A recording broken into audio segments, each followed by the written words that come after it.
যুদ্ধ বিমান ও ফ্যাসারিস বিমান বানিয়ে সাতক্ষীরা জেলায় তালা থানায় যুবক একটি ছেলে সবাইকে তাক লাগিয়ে দিল। তিনি টোটাল 5টা প্লেন তৈরি করেছে। কত টাকা খরচ হলো তার মুখ থেকেই শুনি, চলেন। যুবক এই বয়সে যে প্লেন আবিষ্কার করবে এটা কিন্তু আমরা কখনো ভাবতে পারিনি। ভাই এখানে আসেন একটু। সে ভাইকে আমরা দেখবো। এই যে যুবক, কিন্তু বয়স এখনো বেশি না, দেখে মনে হচ্ছে 22 থেকে 23 বছর বয়স। এই বয়সে যে প্লেন আবিষ্কার করবে এটা কি কোনো ভাবা সম্ভব? ভাই এই যে প্লেন আবিষ্কার, এটা আপনি মানে কিভাবে ইউটিউব দেখে করলেন নাকি আপনার জীবন থেকে করলেন, একটু বলবেন? আসলে ছোটবেলা থেকে যখনই দেখতাম যে আকাশ দিয়ে প্লেন উড়ে যায়, তখন প্লেনের উপর আমার একটা বিরল আকর্ষণ ছিল। তো সেখান থেকেই যখন বড় হলাম তখন দেখলাম যে এটা আসলে তৈরি করা সম্ভব।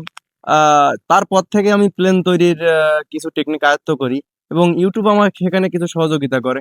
তারপরে আমি চায়না থেকে কিছু পার্টস অনলাইনের মাধ্যমে ক্রয় করি এবং সেগুলো বাংলাদেশে ইম্পোর্ট করি এবং তারপরে 50 থেকে 60 বার প্লেন তৈরিতে ব্যর্থ হই এবং এক সময় আমি প্লেনটি তৈরি করি এবং সঠিকভাবে উড়াইতে পারছি। তো তারপর থেকে আমি সঠিক নিয়মে সঠিকভাবে প্লেন তৈরি করি এবং সেটা উড়াই এবং দিন দিন এটাকে আরো ডেভেলপমেন্ট করার চেষ্টায় আছি। আচ্ছা, এই যে দুইটা প্লেন দেখতেছি আমরা, এই দুইটা প্লেন তৈরি করতে কত টাকা খরচ হয়েছে, কত লাখ টাকা খরচ হয়েছে? আমি আজ পর্যন্ত প্রায় 5 থেকে 6টা মডেলের প্লেন তৈরি করছি। 5 থেকে 6টা মডেলের প্লেন তৈরি করতে কমপ্লিট ভাবে আমার 4 থেকে 5 লাখ টাকা খরচ হয়েছে। বোরহান ভাইয়ের একটাই স্বপ্ন বাংলাদেশকে অনেক দূরে এগিয়ে নিয়ে যাবে। আর আমাদের পক্ষ থেকে আপনাকে বোরহান ভাই একটাই কথা বলবো, আপনারা অনেক ধরনের যন্ত্র আবিষ্কার করেন যেটা বাংলাদেশকে অনেক দূরে এগিয়ে নিয়ে যেতে পারে। আপনার জন্য পুরো সাতক্ষীরাবাসীর দোয়া ও ভালোবাসা রইল।